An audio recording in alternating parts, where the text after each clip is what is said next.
아무튼 옛날 얘기를 자꾸 하면 안 되는데, 예전에 상가에 있었을 때 교회를 생각하다가 또 여기 와보니까 너무나 성전 잘 지으신 것 같아요. 너무 아주 예쁘고 좋은 길목에 있어서 정말 이 코로나 시기가 지나가면서 더 큰 부흥과 성장이 있을 거라고 정말 믿습니다. 자, 오늘의 본문 말씀을 통해서 우리가 함께 여러 가지를 함께 생각해 보기를 원합니다.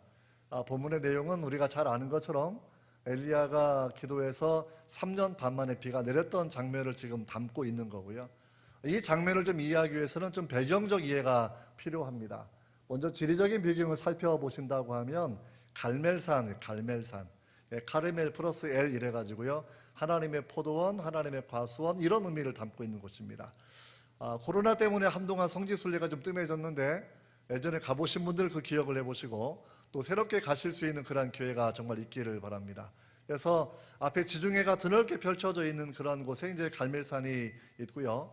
갈멜산은 물론 이제 산악지대였기 때문에 높은 데는 580여 미터, 낮은 데는 200미터 정도가 되겠고, 엘리야와 바알의 제사장들이 싸웠던 곳은 요즘에 기념하는 곳으로는 약 480미터 지점에 그러한 장소가 마련이 되어 있습니다. 제가 되게 잘 알고 있는데 사실 저도 가본 건 아니에요. DVD 열심히 봐가지고 열심히 보고 내용을 그렇게 머릿속에 집어넣고 있습니다. 여러분들도 꼭 가보시길 바라고, 종종 성경에 관련된 DVD를 바라보시면 정말 가본 것처럼 잘 알려져 있는 그런 내용들이 있어서 성경을 이해할 때 더 많은 도움이 될 거라고 생각이 됩니다. 자, 우리 갈멜산 배경으로 벌어지는 내용, 오늘 본문에 앞서서 이제 갈멜산에서 어느 신이 참된 신인가라는 그런 제목을 가지고 바알 선지자 450명과 엘리야 선지자가 서로 대결했던 장면이 거기에 먼저 나와 있습니다. 그럼 우리가 아합 왕이 누군지 먼저 간단하게 살펴보셔야 되겠지요. 아합 왕은 사실 외교와 군사와 건축에 있어서는 이스라엘 역사에서 뛰어난 사람 중에 한 명입니다. 그러니까 우리가 보통 이스라엘 역사에서 3대 건축을 했던 왕 하게 되면 솔로몬이 넘버원이고요. 그다음에 예수님 당시 헤롯 왕도 굉장한 건축을 했던 그런 사람이고, 그리고 아합 왕이 늘 세 번째 거론되는 그런 사람입니다. 그러니까 무기또의 수로라든지 또는 사마리아 수도의 완성이라든지 또는 상하궁을 건설한 거라든지, 요즘에 항구 이름인데 도르 항구라는 그 지역을 건설한 왕으로 알려진 그런 사람입니다. 혼인도 동맹을 많이 맺어서 페르키아 지역의 엣바알의 제사장의 딸이었던 이세벨과 결혼을 해서, 그러니까 지중해 연안에 있는 제법 큰 나라와 함께 동맹을 맺게 되어서 안정되었고, 군사적으로 우리가 고고학 자료를 살펴본다고 하면 당시 아람이 좀 큰 북방에 있는 나라인데 전쟁이 벌어지게 되면 늘 세 번째 정도의 이름이 올라가 있는 거대한 나라가 이스라엘이었고요. 그리고 많은 군비와 군사력을 가졌던 나라이기도 합니다. 이렇게 말씀을 드리는 이유는 외형적으로는 제법 좋은 사람이에요.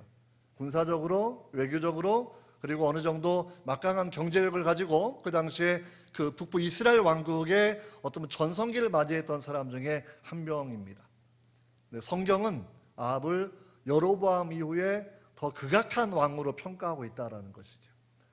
사실 이세벨과 결혼하게 되면서 이 바알 신앙이 급격하게 확산이 될 뿐만 아니라, 원래 여로보암 시대부터 이제 황금 송아지를 만들어 놓고 섬겼던 바알 신과 융합한 부분이 있었기 때문에 그런 일은 늘 있어 왔지만, 하나님의 사람 선지자들을 집단 살육했던 때가 아합 왕 때라는 거예요.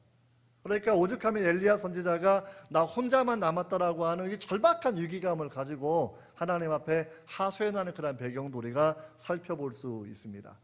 여러분, 그런 배경 가운데서 이 아합이 또 이세벨과 결혼해가지고 아달랴라는 딸을 낳았는데, 원래 이제 이스라엘하고 남부 유다 왕국 서로 약간 사이가 안 좋은 형제의 나라이거든요. 근데 남부 유다 왕국의 왕 여호람하고 결혼을 하게 해요. 그래서 사위가 이제 유다 왕국의 왕이 된 거죠. 사위가 왕이 되면 우리가 이스라엘과 유대의 그 왕조사를 잠깐 바라보면 조선 시대의 단군 때를, 단종 때를 생각을 해보시면 세조가 형제들을 죽이고 조카를 쫓아낸 장면들을 여러분 기억하지 않습니까? 그런 것처럼 아달랴가 시집 오면서 자기 남편을 꼬드겨가지고 32살에 여호람이 왕이 되었을 때에는 자기 형제들을 다 죽입니다. 다 죽이고, 또 왕권의 경쟁이 될 만한 사람은 죽이게 되었고요. 근데 왕이 이제 그렇게 오래 살면 좋은데 8년 있다가 40살에 창자가 삐져나오는 질병 때문에 죽게 돼요. 그러니까 자기 남편이 죽고 나니까 자기 아들 아하시아를 왕으로 세웠는데 아하시아가 2년 만에 죽게 돼. 2년 만에. 그러니까 이때 사람이 더 본성이 드러나기 시작을 해서 마치 중국으로 말하면 측천무후처럼 왕권의 경쟁이 될 만한 모든 왕족들은 다 죽입니다. 무서운 피해 살육을 벌이는 거예요. 그때 유일하게 살아남은 것이 자기 손자, 어린 손자, 물론 걔도 원래 죽이려고 했었는데 요아스를 빼돌리는 바람에 얘가 1살 때 빼돌려가지고 7살 때 이제 왕위에 등극하지 않습니까? 6년 동안 하나님의 성전에 숨겨서 자라나게 되었고요. 그리고 정말 6년 만에 자기 손자를 보았음에도 불구하고, 그러면 할머니가 손자를 얼마나 사랑합니까? 그런데 반역이다라고 하면서 마지막까지도 대항했던 사람이 이 아달랴라는 그런 여왕의 여왕, 사실은 여왕. 마태복음 바라보면 우리가 이 아달랴와 관계되어 있던 3명의 자기 남편과 아들 그 요아스까지는 왕의 계보 족보에서 생략되어 있습니다.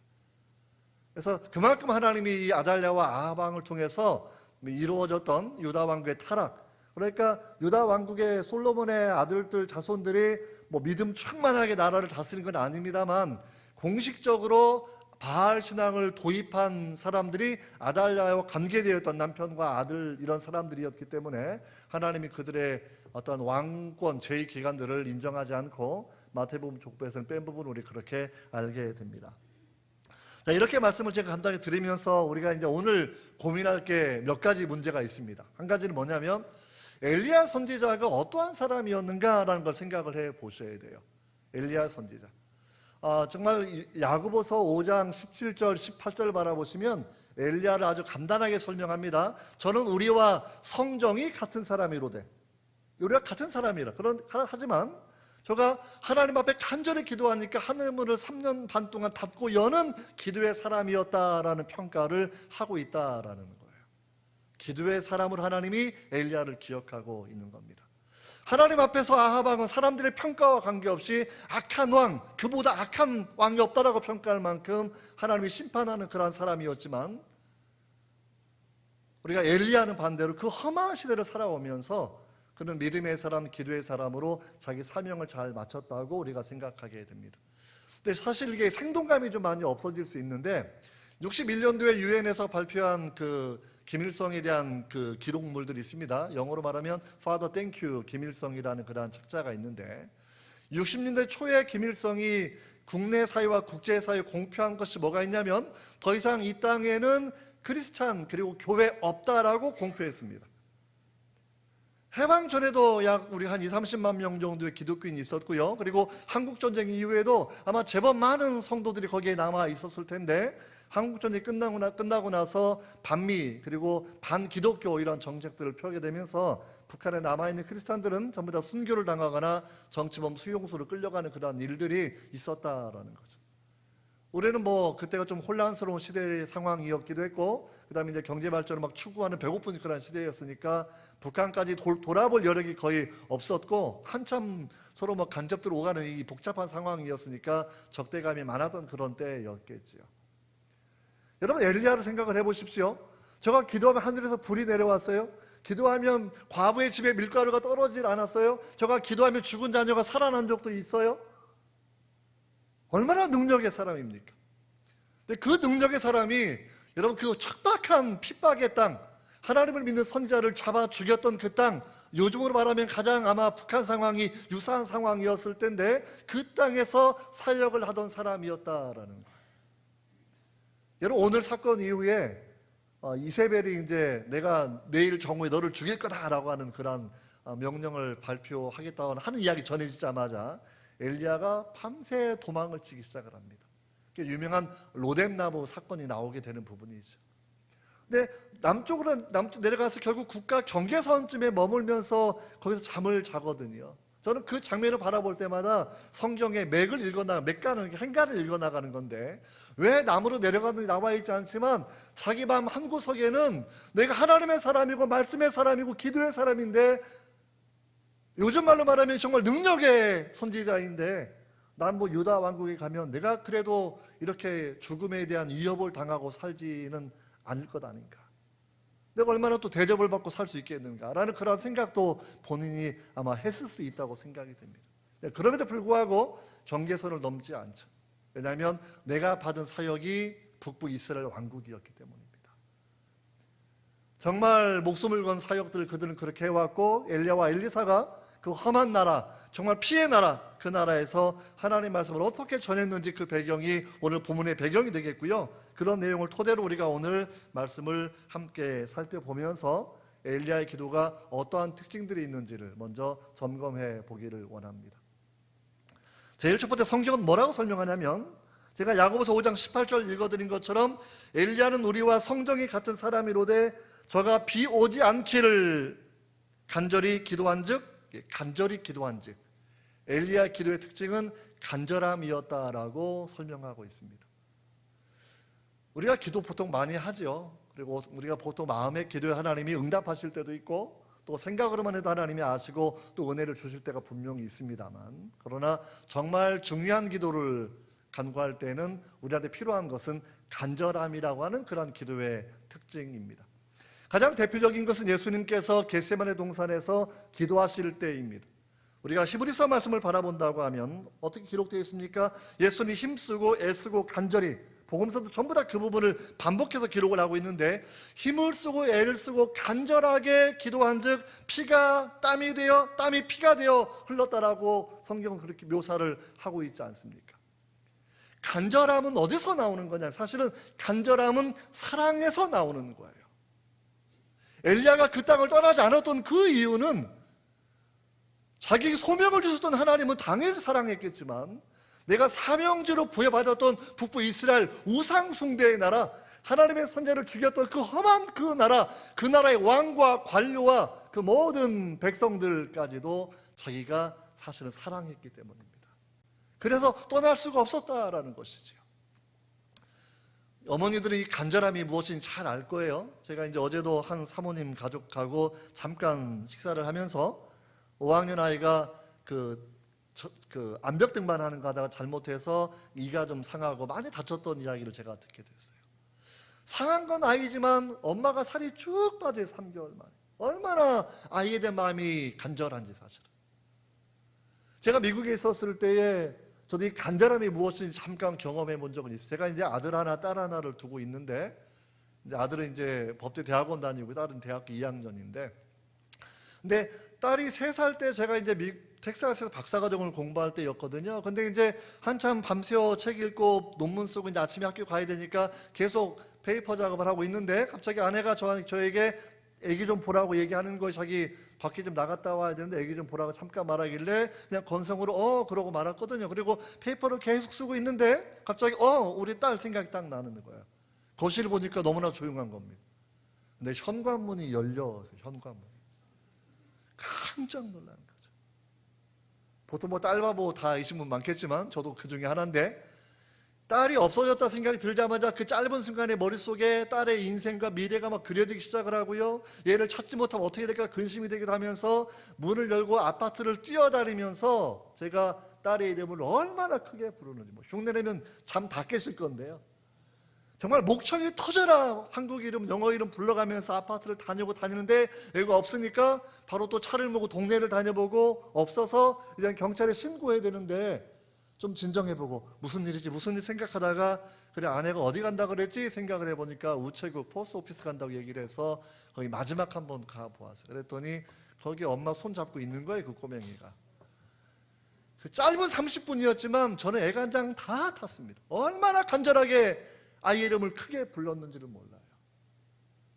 간절함은 사랑하기 때문에 간절한 것이죠.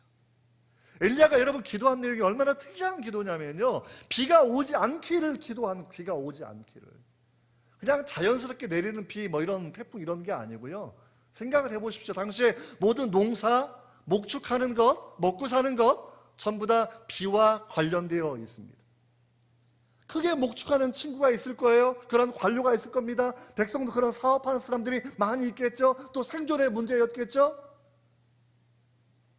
제가 비가 오지 않기를 기도했던 것은, 아합이 외교를 잘하고 군사력을 잘 키우고 경제력을 잘 키워서 너무나 잘 살게 되니까 하나님을 완전히 잊어버렸다고 생각을 하게 된 겁니다. 하나님, 저 사업 망하게 해달라고, 저 기업 망하게 해달라고, 이 나라 기업의 근간인 비를 하나님 막아달라고.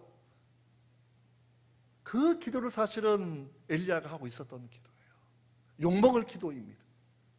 그럼에도 불구하고 바알 신앙 때문에 모든 선지자가 죽어나는 그런 엄청난 위기의 상황 가운데에서 하나님이 그들의 경제를 치지 아니하면 그 나라가 돌아올 것 같지 않으니까 하나님 비를 멈추어 달라고 하는 그러한 기도를 얼마나 간절히 기도했는지. 우리 중에 그렇게 기도하는 이가 어디 있습니까? 하나님, 내 자녀가 너무나 잘나서 한 달에 수백억을 번다고 쳐봅시다. 하나님, 예수 안 믿는데 그 기업 손 좀 봐달라고. 수백억이 중요한 것이 아니라 내 아들과 딸과 손자 손녀의 영혼이 더 중요하다고 그렇게 말하는 사람이 어디 있겠습니까? 엘리야는 그런 기도를 지금 드리고 있는 거예요.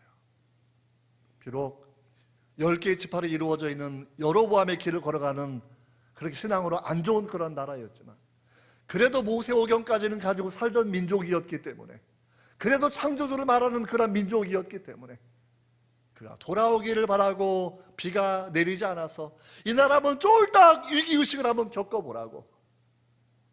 여러분, 그렇게 기도하는 사람이 엘리야다, 우리 그렇게 여러분 알게 됩니다.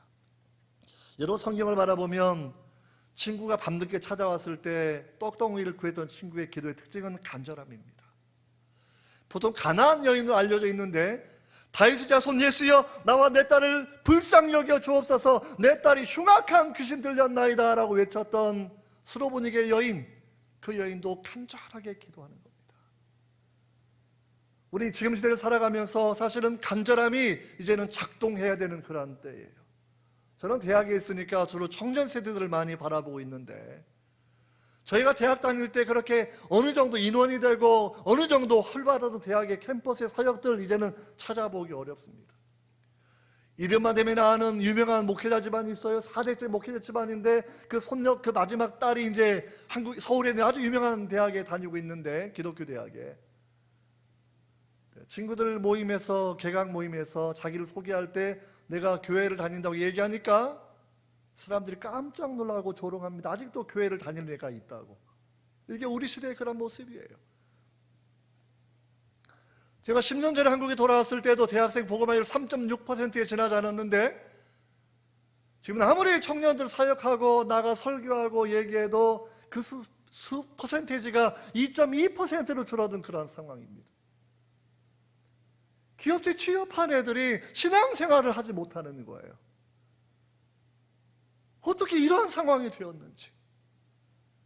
그럼에도 불구하고 애들은 잘 먹고 잘 사니까, 소득 3만 불이 넘어가는 그런 시대니까, 좀 지나면 4만 불이 되는 그런 시대니까, 우리의 모든 관심이 애들이 큰 집 사고 좋은 차를 타고 잘 살아가는 것이 서로의 자랑거리가 되는 그런 사회라고 하면, 우리는 분명히 엘리야를 통해서 배워야 되는 마지막 기도가 우리가 해야 되는 그런 기도입니다. 하나님, 다음 세대를 살려주십시오. 이게 우리가 해야 되는 그런 기도가 분명히 아니겠습니까?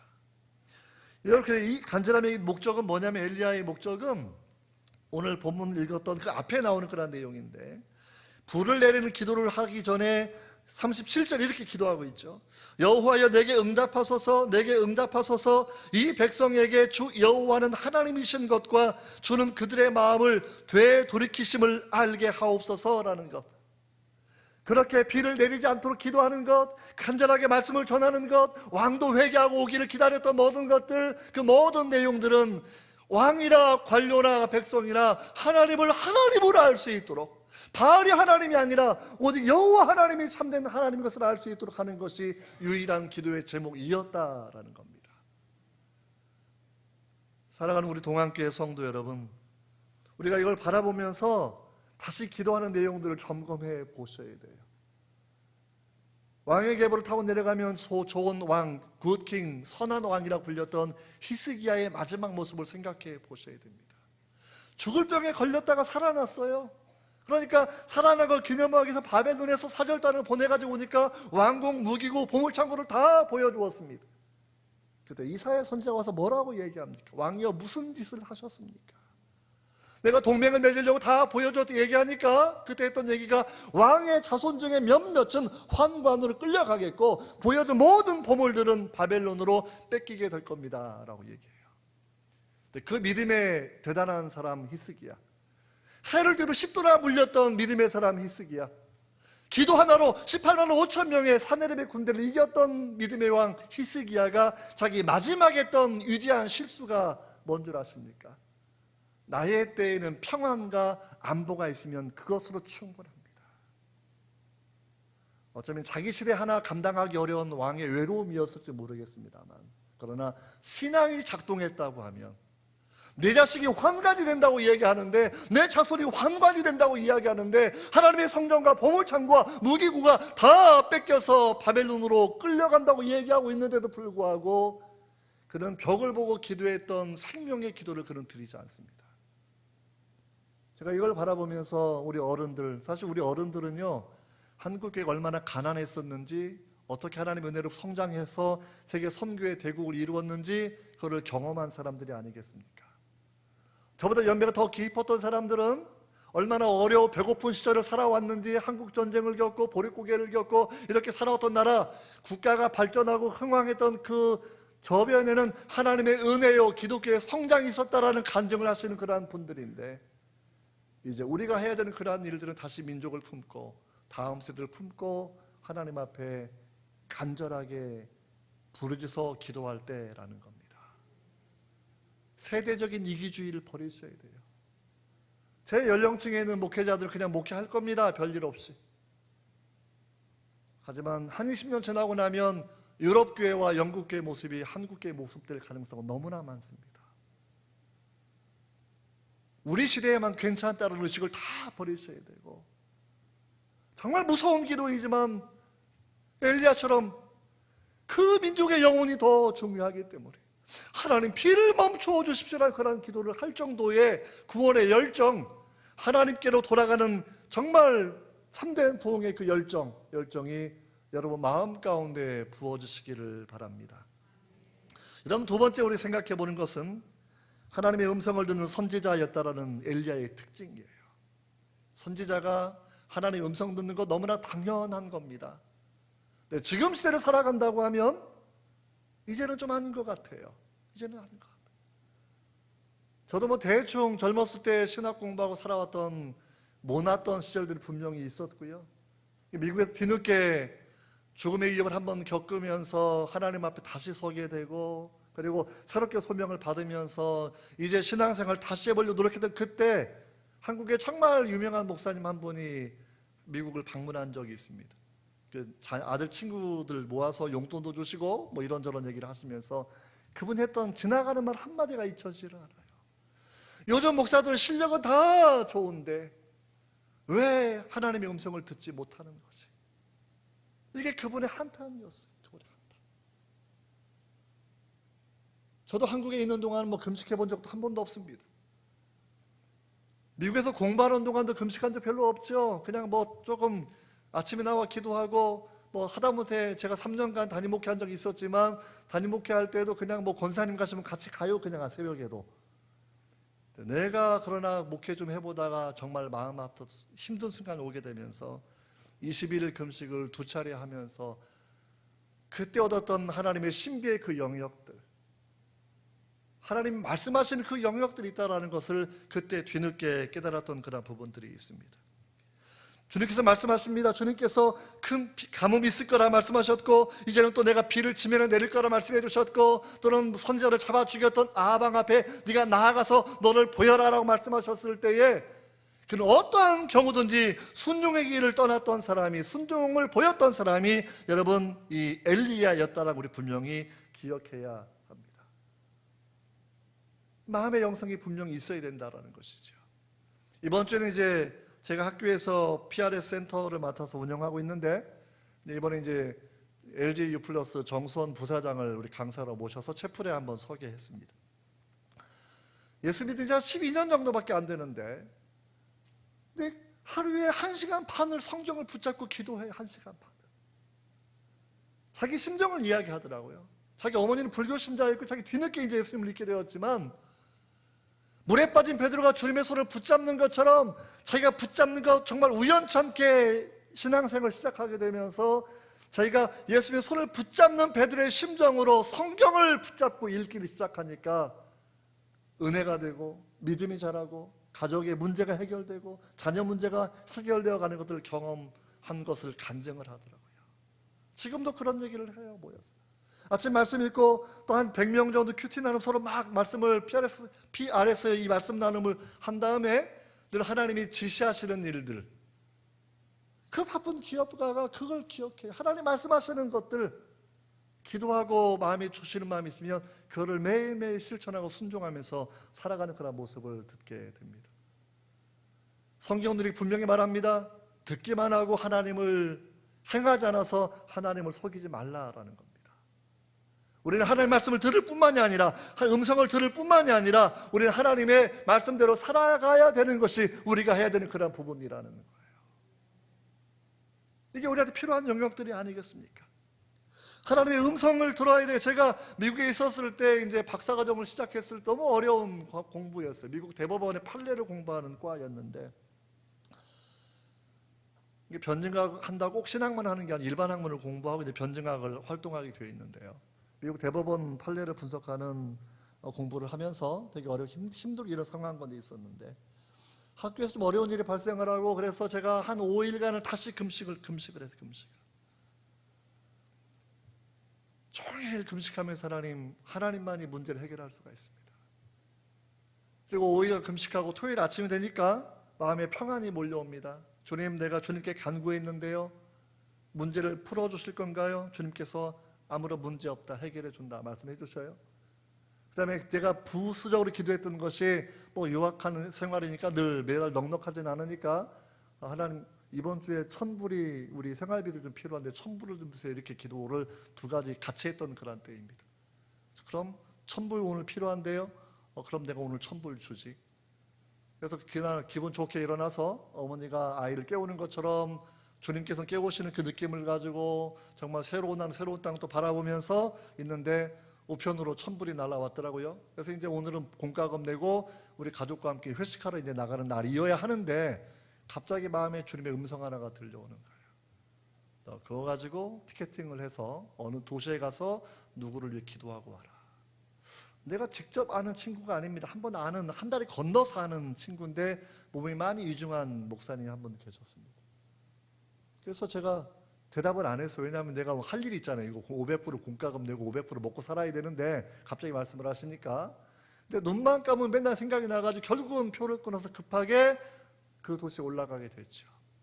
사실은 왜 올라갔는지 올라가서 돌아올 때 알게 됐어요. 사실은 주님 제게 순종을 테스트해 보시는 거죠. 제가 다녀와서 사실 얻었던 혜택이 한 3가지 정도가 됩니다. 일단은 500불 내고 비행기표가 급하게 국내선이 좀 거기도 비싼 지역이니까 한 500불 가까이 돈을 내고 올라갔다 왔는데 저를 길 안내해 주신 분이 3,000불을 또 주시더라고요. 6배가 일단 됐고요. 할렐루야지 그것도. 또 한 가지 제가 뭘 얻었냐면 성령의 불씨를 선물로 받았어요. 마음이 늘 뜨거운 거예요. 마음이.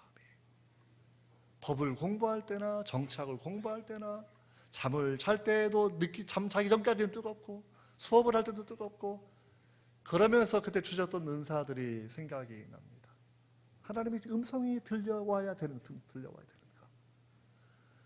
또 한 번의 생각이 나요. 저는 이제 그 암에 걸렸다가 하나님의 은혜로 낫고 그러다가 다른 분을 케어하는 일들을 좀 가끔 했었는데 이제 직장암에 걸렸다가 회복된 분이 한 분 있었어요. 그분이 시애틀에 살던 분이었는데 그분을 우연히 만나게 되면서 이제 이래저래 신앙 지도를 제가 하고 있었고, 근데 그분이 이제 갑자기 직장암 걸렸다가 이게 항문을 보존을 했어요. 인공항문 달고 몇 개월 살다가 접합 수술하고 이제 잘 치료가 되고 있었는데 암이 재발되었다라는 소식을 듣자마자 부인을 괴롭히기 시작하는 겁니다. 왜냐하면 아파서 예수를 믿게 됐거든요. 아파가지고.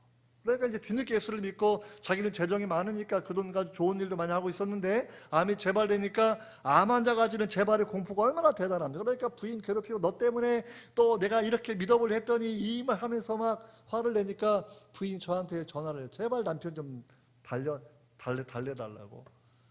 뭐 전화 받고도 뭐 할 얘기가 뭐 있습니까? 그냥 곰 한 마리가 거기 들어 씩씩거리고 앉아 있는데. 그때 제가 그분께 드렸던 얘기 정말 이해가 안 되고 정말 마음에 서럽고 괴롭고 힘들겠지만 그 마음 그대로 하나님 앞에 아뢰며 기도하십시오. 이게 다윗이 말했던 토서라는 기도라는 방식입니다. 이해가 안 돼 하나 너무나 두렵고 걱정되고 원망스럽고 그 마음 그대로 단어도 뭐 순화할 필요 없으냐 그냥 그대로 하시라고. 3, 4일 지나서 주일날 아침에 우리 교회로 전화가 왔어요. 갑자기 목소리가 바뀌었어요. 갑자기. 전도사님 제가 예수님을 만났어요. 그래요? 제가 근데 할렐루야가 안 나오고 걱정이 또 만났다면 또 걱정이 돼. 뭐 잘못 만났는지 궁금해가지고.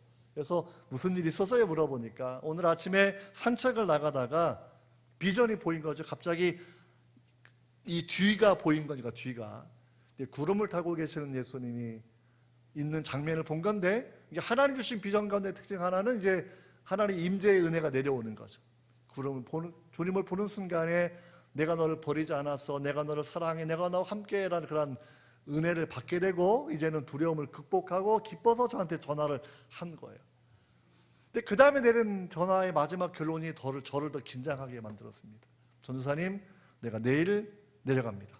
저 보러. 이유는 함께 기도해서 자기 더 큰 은혜를 받아야 되겠다 이런 얘기하는 건데. 그래서 LA 공항에서 픽업하자마자 뭐 우리 집은 뭐 아파트 복층 아파트 조그만 거 방 2개짜리니까 뭐 집에 있기도 뭐하니까 그냥 1박 2일은 기도원으로 바로 갔습니다. 이틀 동안 그분은 암 환자가 생각보다 먹을 게 많아요. 많이 싸우셨고 그걸 드시면서 자기는 성경 공부하고 저는 이틀 동안 금식하면서 성경을 그분을 1대1로 가르쳤어요. 마지막 저녁 때가 되어서 우리 집에 하룻밤 자고 가야 되는데 마지막 시간이 되니까 제 마음에 주님이 주시는 마음이 있어요. 이렇게 그에게 질문해라. 너 이번에는 워싱턴 너희 집으로 돌아가게 돼서 암이 고쳐지지 않고 죽게 되어도 믿고 죽을 거냐? 이거 물어보라는 거예요.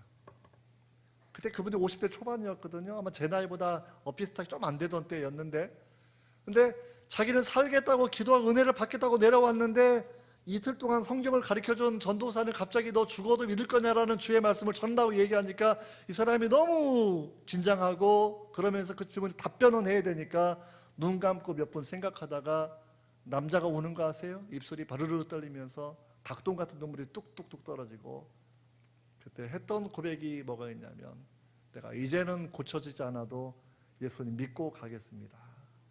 이 고백을 하더라고요. 그때 주님께서 제 마음에 주시는 메시지가 다시 왔어요. 이렇게 얘기해 주라.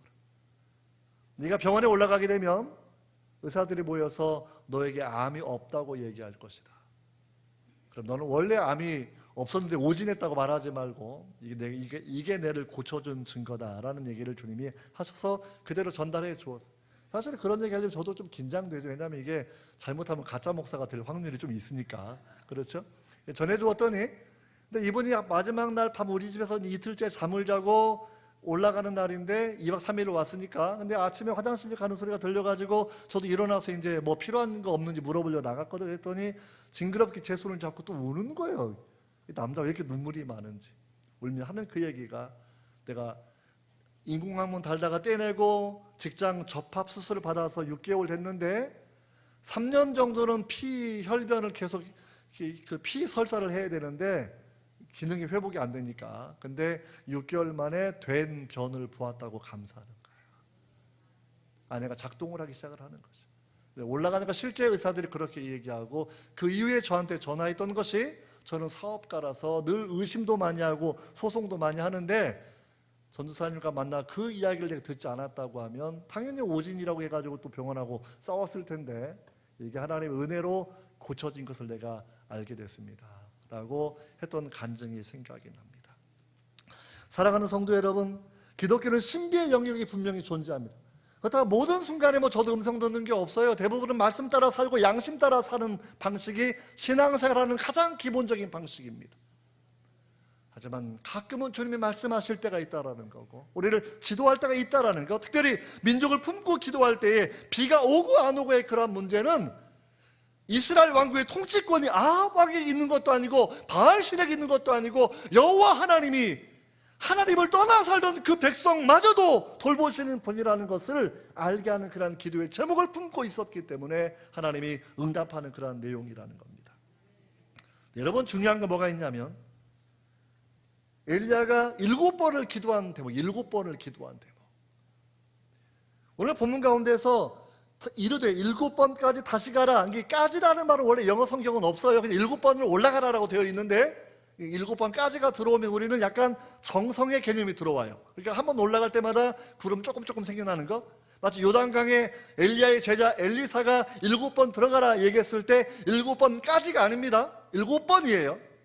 까지라는 말은 한 번 들어가면 10%씩 병이 낫는 이런 정성을 의미하는 부분이겠죠. 7번을 말씀한 이유가 뭐겠습니까? 비는 원래 자연현상이에요. 자연현상. 뭐 가뭄 들 수도 있고요, 폭우가 내릴 수도 있고요, 때로 1년 안 올 수도 있죠. 기상이변이 들게 되면. 오랜만에 비 내리면 좋아하고 바알씩 내렸다고 응답할 것, 사람들이 좋아할 것 아니겠습니까?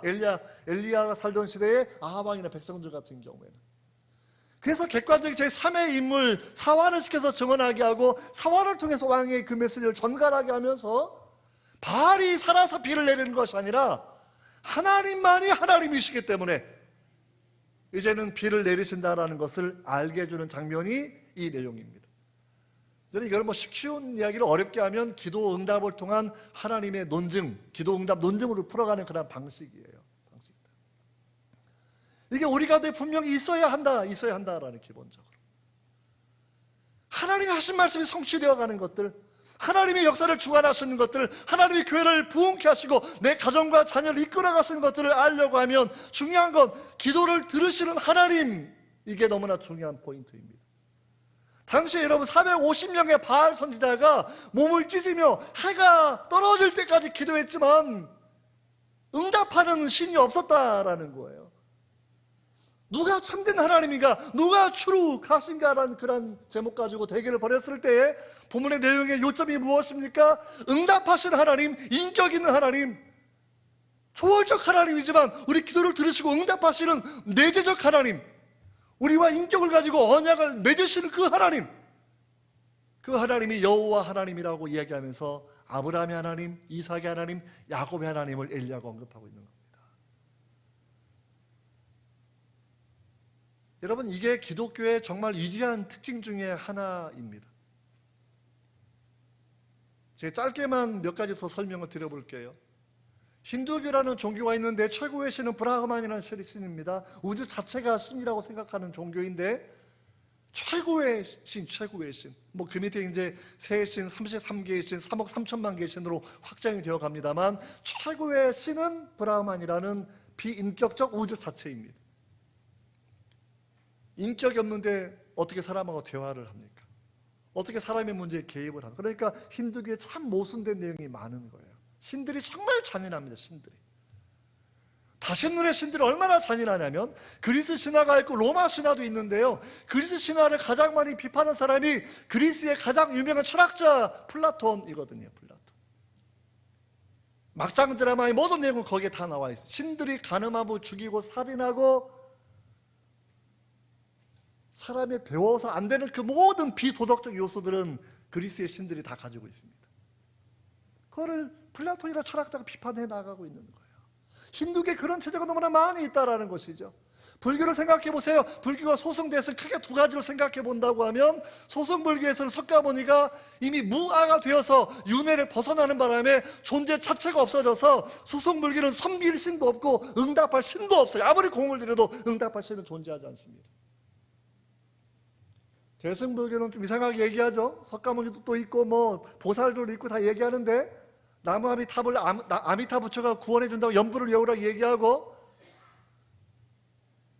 소승불교가 맞으면 대승은 거짓말입니다. 이게 철학자들은 대승불비론이라고 얘기해서 대승불교는 소승불교의 원래 석가모니의 가르침이 아니다 이렇게 얘기하고 있는데, 근데 내가 하고 싶은 얘기는, 드리고 싶은 게 무슨 얘기냐면 대승불교에 여러 신들이 있지만 그 신들은 사람하고 아무런 관계가 없습니다.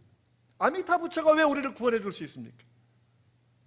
여러분 집에 아무나 오면 다 밥 주고 용돈 주고 그래요? 아니에요. 나랑 얼굴이 똑같은 자녀가 들어와야 밥도 주고 지갑도 여는 것이지 나랑 관계없으면 줄 수가 없는 것이겠죠. 불교는 근원과 창조를 말하지 않습니다. 사람하고 아무런 관계가 없습니다. 이슬람이 알라도 마찬가지예요. 이슬람의 학자들이 말하기를 알라는 초월적 신이지 역사 안에 들어오는 내재적 신 아닙니다. 구약성의 일부를 가지고 와서 창조를 말하지만 성경하고 뭐가 다르냐면 우리는 하나님의 형상으로 창조하고 호흡을 불어넣어 주셨고 거기는 거룩으로 창조했지만 사람은 알라의 형상 전혀 관계없습니다. 기도 응답하는 거 별로 중요하지 않아요. 그냥 거기는 복종하는 게 중요한 거니까 무슬림 이름 자체가 복종이라는 그런 이름이겠죠. 그러니까 사람이 나무를 깎고 돌을 깎아서 눈을 만들고 코를 만들고 입을 만들어도 그 신은 말하지 않고 그 신은 듣지 못하고 그 신은 보지 못하는 것이 성경에서 말하는 우상의 비판론이거든요. 엘리야는 그걸 얘기해 주는 겁니다. 바알, 아무리 많은 선지자가 있어서 450명이 있고 400명, 850명이라는 대그룹이 왕권의 비호를 받아서 아주 활발하게 많은 재정으로 활동한다고 해도 그 신은 아니라는 겁니다. 그 신은. 우리 성경의 하나님, 우리는 하나님의 형상입니다. 내가 가난하든지 내가 병이 있든지 내가 장애를 가지고 있든지 우리는 모두 다 존귀한 하나님의 형상이라는 거예요. 할렐루야. 그래서 우리 기도에 관심을 가지시는 거고 우리를 긍휼히 여기시는 거고 우리를 돕고자 하시는 거고 우리를 인도하고자 하시는 거라는 거죠. 여러분, 우리가 이 부분에 대해서 분명히 기억할 것, 정말 엘리야처럼 기도의 열정을 가지고 간구하는 기도의 능력이 한국교회에 회복되어야 한다라는 거예요. 한국교회 다시금 철야기도가 살아나야 되고 다시금 새벽에 기도운동이 살아나야 되고 마지막 한 번 더 하나님의 한국교회에 은혜를 주시기를 정말 우리가 바라고 또 바라야 한다라는 거예요. 여러분, 오늘의 말씀을 기억하면서 적용을 해보고 말씀 마칠 텐데요. 엘리야를 생각하면 느끼는 게 뭐냐면 거대한 왕권과 거대한 바알신 선지자들 그런 그룹과 함께 홀로 맞짱 떴던 외로운 선지자라는 거예요. 얼마나 용기가 있는지, 바알신이 외출했는지 잠을 자는지 모르니까 더 크게 부르짖어봐라고 조롱했던 사람이라는 거죠. 우리 크리스찬의 덕목은 늘 원수도 사랑하고 용서하고 축복하는 덕목들을 가지고 있습니다. 그렇게 하셔야 돼요. 그러나 누가 내 자녀를 유괴하고 내 자녀를 죽이려고 하면 부모의 본능은 나와서 자녀를 보호하려고 하는 것이겠죠. 엘리야가 왜 조롱했겠습니까? 이미 수많은 하나님의 선자는 죽음을 당하던 그 시대였고 이것이 그냥 멈춰지지 않으면 이스라엘 민족 전체가 바알씩 섬기다가 다 죽을 판이기 때문에 가짜를 가짜라고 말하는 용기를 그가 가지기 시작을 했다라는 것이죠. 베드로서를 바라보면 하나님은 마지막 시대의 특징을 베드로를 통해서 이렇게 설명해 주고 있습니다. 말씀으로 창조된 것을 부인하는 시대, 노아 홍수가 있었다는 사실을 부인하는 시대, 주님의 재림의 예언을 가짜라고 말하는 시대. 베드로 3장 1절로 13절 읽어보시기 바랍니다. 거짓 교사가 들어 활동하는 그 시대.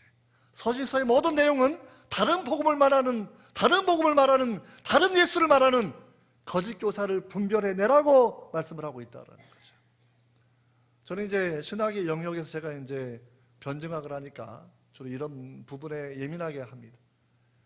말씀 창조 믿지 않는 신학자들은 유신 진화론, 진화가 창조의 방법이 벌써 이야기 이미 큰 힘을 얻어서 교계에 확산시켜 나가고 있습니다.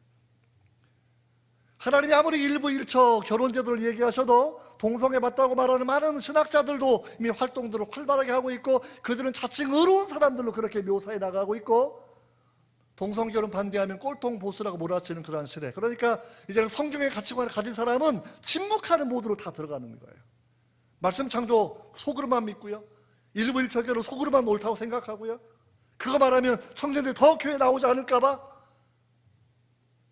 이제는 우리가 엘리야의 영성을 배워야 될 때입니다. 더 이상 침묵하면 다음 세대를 찾을 길이 없습니다. 누가 내 자녀의 영혼을 도둑질하려고 하면 막아놔야 되지 않겠습니까? 통계상 다음 세대는 너무나 많이 무너졌고 대학 가면 75%가 4년 이내 교회를 다 떠나는 그런 상황들, 교회를 그렇게 안 나오기 시작하면 거의 90%가 돌아오지 않는 시대에 돌아오지 않는 시대. 우리가 이제 어떻게 해야 되는 것일까? 교회 학교도 새로워져야 되겠고 장로님들도 새롭게 이 부분에 집중하셔야 되겠고 담임 목사님이 정말 순수한 복음을 지키며 목회하실 때 정말 전적인 지원을 해주셔서 잘 감당할 수 있도록 모든 것들을 지원해 주셔야 될 겁니다. 오직 순전한 복음을 지키는 일이 교회를 살리는 마지막 희망이고 우리 자녀 세대, 손자, 손녀 세대를 살릴 수 있는 마지막 기회다 생각하면서 엘리야의 그 간절함, 주님 비를 멈춰 주시옵소서라고 했던 절박한 마음을 다시 한번 가지시고, 하나님 내 자식, 내 자손들 돌아오게 하옵소서라 그런 기도 드리신 여러분 되시기를 주의 이름으로 축원합니다. 기도하겠습니다.